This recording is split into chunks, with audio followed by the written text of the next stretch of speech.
जय सिया राम मित्रों। जो संकेत इस वीडियो के पहले भाग में हमने बीज की तरह बोए थे, अब वही संकेत घटनाओं का रूप लेने वाले हैं। 20 दिसंबर 2025 के बाद ग्रहों ने सिर्फ चेतावनी नहीं दी, बल्कि उन्होंने काउंटडाउन भी शुरू कर दिया है। 4 ग्रह धनु राशि में सत्ता, सेना, समाज और नीति सब एक ही जगह फंसे हुए हैं। और ऊपर से मार्गी शनि की कठोर निगरानी, वक्री गुरु की उल्टी सोच। तो दर्शकों, मेदिनी ज्योतिष में इसे कहा जाता है तूफान के आने से पहले की शांति। इस पार्ट में सबसे डरावनी बात यह है कि अब जनता भी चुप नहीं बैठेगी। 30 दिसंबर से 4 जनवरी तक और फिर 6 जनवरी से 9 जनवरी तक जब चंद्रमा पीड़ित होगा तो सिर्फ ग्रह नहीं हिलेंगे, लोगों की भावनाएं हिलेंगी, फटेंगी। नारी, विवाह, मातृत्व और जो हमेशा राजनीति के हाशिए पर रहते हैं, अब वही राजनीति का सबसे बड़ा हथियार बनने वाले हैं।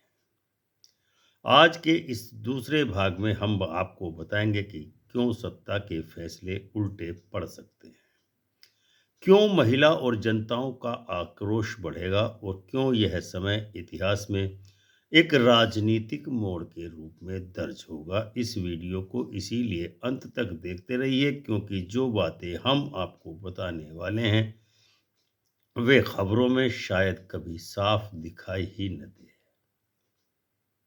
पहले के भाग में आपने ये जाना कि कैसे धनु राशि में 4 ग्रहों का महासंयोग, मार्गी शनि की कठोर दृष्टि और वक्री गुरु की भ्रमित करने वाली नीति विश्व राजनीति में अस्थिरता, टकराव और विद्रोह के बीज बो रही है। लेकिन मेदिनी ज्योतिष कहता है कि घटना पहले भाग में नहीं, उसका असली रूप दूसरे भाग में सामने आता है, जो आज हम आपको बताने वाले हैं। 20 दिसंबर के बाद जो स्थितियां बन रही हैं, उनका विस्फोटक परिणाम 30 दिसंबर 2025 से 9 जनवरी 2026 के बीच दुनिया के सामने प्रकट होगा। यह पार्ट 2 उसी छिपे हुए परिणामों का एक विश्लेषण है। धनु राशि में मेदिनी ज्योतिष में केवल नीति नहीं, धार्मिक वैचारिक निर्णयों की राशि है। जब इसमें सूर्य यानी सत्ता, मंगल यानी सेना, शुक्र यानी नारी और बुध यानी नीति, मीडिया, समझौता एक साथ सक्रिय हो जाएं और ऊपर से गुरु शनि का दबाव हो, तो राजनीति केवल सत्ता का खेल नहीं रहती, वह सामाजिक विभाजन में बदल जाती है। सूर्य, मंगल, शनि की दृष्टि, सत्ता बनाम सुरक्षा। सूर्य और मंगल पर शनि की दशम पूर्ण दृष्टि है। मेदिनी ज्योतिष में यह योग दर्शाता है कि सुरक्षा के नाम पर कठोर कानून बनेंगे, सेना और पुलिस को अतिरिक्त अधिकार मिलेंगे, जनता पर नियंत्रण होगा और अभिव्यक्ति की स्वतंत्रता पर भी अंकुश लगेगा। इस काल में कई देशों में आपातकाल जैसे हालात बनेंगे, इंटरनेट, मीडिया नियंत्रण में रहेगा, विरोध प्रदर्शनों पर सख्ती रहेगी देखी जा सकती है। शुक्र पीड़ित यानी नारी और समाज का संकट। शुक्र राजनीति में महिलाएं, विवाह, सामाजिक संतुलन, जनसंख्या नीति का प्रतिनिधित्व करता है। धनु में शुक्र होने पर शनि की कठोर दृष्टि और वक्री गुरु की उल्टी नीति यह संकेत दे रही है कि महिलाओं से जुड़े कानूनों और मुद्दों पर विवाद होगा। विवाह, तलाक, लिव इन जैसे मुद्दों पर संघर्ष भी देखने को मिलेगा। महिला नेतृत्व पर सीधा हमला होगा या महिला मुद्दों का राजनीतिक दुरुपयोग भी हो सकता है, और तेज दुरुपयोग होगा। बुद्ध का संकट यानी झूठे समझौते। 29 दिसंबर के बाद बुध सक्रिय होगा, लेकिन वह भी दबाव में रहेगा। मेदिनी ज्योतिष कहता है कि जब बुध दबाव में हो तब घोषणाएं होती हैं, समाधान कुछ नहीं होता। इस काल में शांति वार्ताएं विफल होंगी, समझौते टूटेंगे, मीडिया भ्रम फैलाएगा और सच छुपाया जाएगा, ऐसा लोगों को दिखाई देगा। चंद्रपीड़ा यानी जनता का विस्फोट मुख्य चरण। अब आते हैं इस वीडियो के सबसे दुरूह हिस्से पर, कठोर या खतरनाक हिस्से पर। 30 दिसंबर 2025 से 4 जनवरी 2026 और 6 जनवरी से 9 जनवरी 2026 के बीच में मेदिनी ज्योतिष में चंद्रमा को जनता, माता और भावनाएं कहा गया है। जब चंद्रमा पीड़ित होता है तो परिणाम क्या निकलते हैं?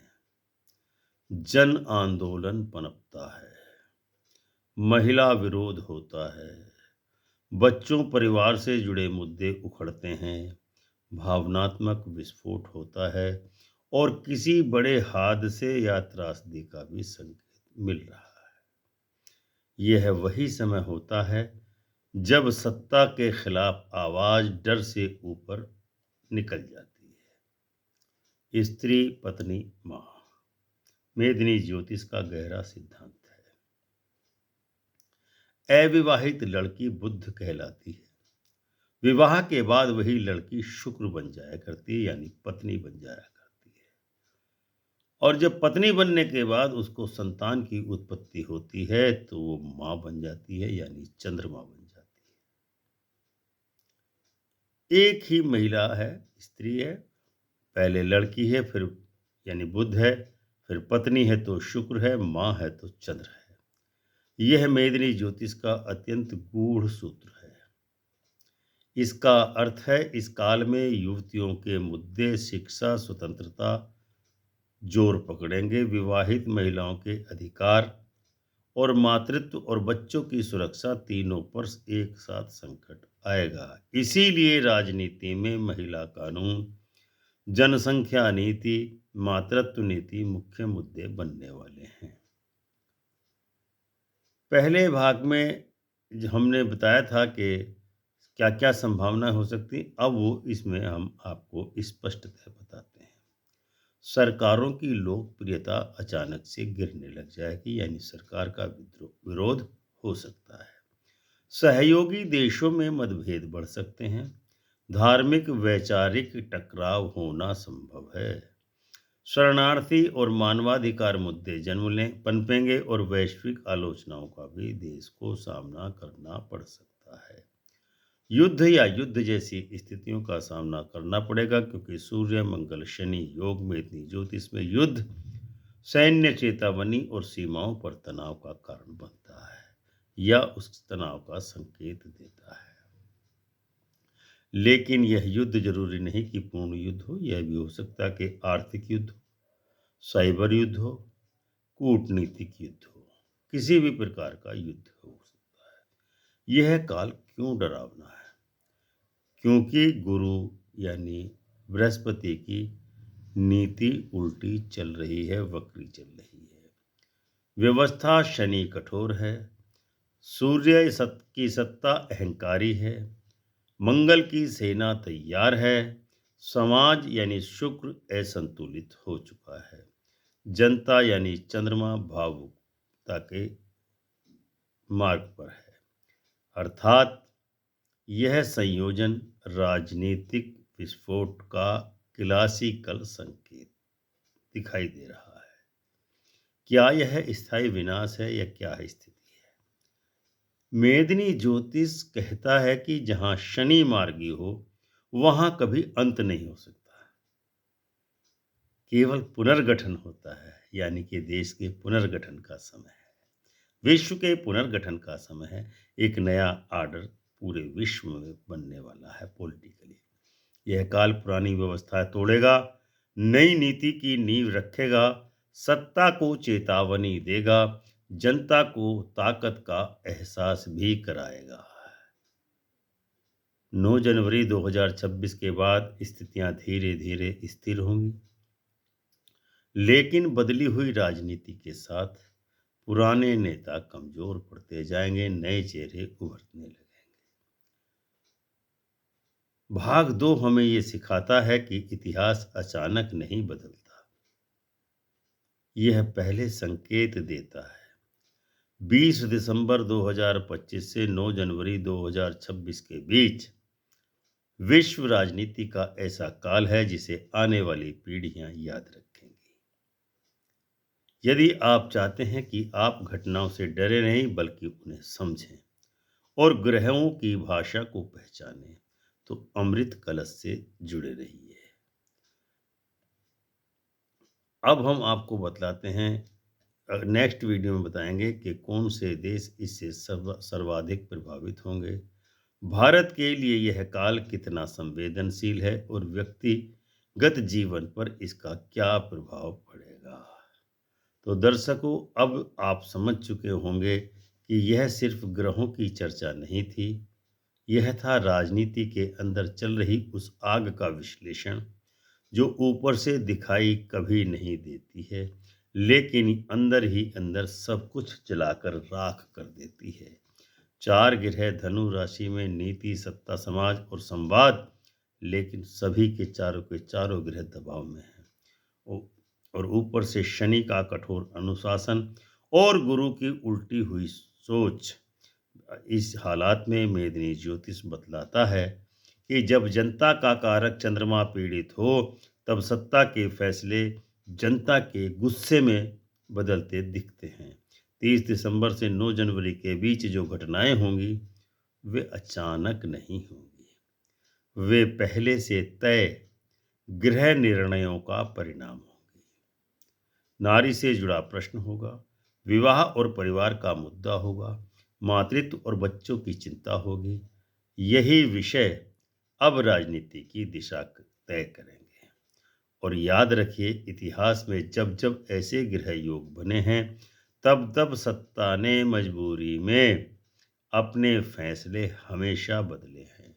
अगर आप चाहते हैं कि आप घटनाओं से चौंके नहीं, खबरों के पीछे की सच्चाई को समझें और आने वाले समय के लिए मानसिक रूप से तैयार रहें, तो इस वीडियो को लाइक कीजिए, शेयर कीजिए, चैनल अमृत कलश को सब्सक्राइब कीजिए और ज्वाइन करना बिल्कुल न भूलें, क्योंकि ऐसे अनुसंधान परक वीडियो हम आपकी मदद से ही आप तक पहुंचाते हैं। तो वीडियो चैनल को ज्वाइन अवश्य कीजिए, क्योंकि अगले पार्ट में हम बताएंगे कि कौन कौन से देश इस घटनाक्रम से गृह गोचर से प्रभावित होने वाले हैं। अपनी वाणी को हम यहीं विराम देते हैं, क्योंकि कभी ग्रह अचानक नहीं चलते, अचानक तो सिर्फ इंसान चौंकता है। आपसे विदा चाहते हैं, मिलते हैं अगले वीडियो में। तब तक के लिए प्रेम से बोलिए, चैनल को ज्वाइन करके प्रेम से बोलिए, जय सिया राम।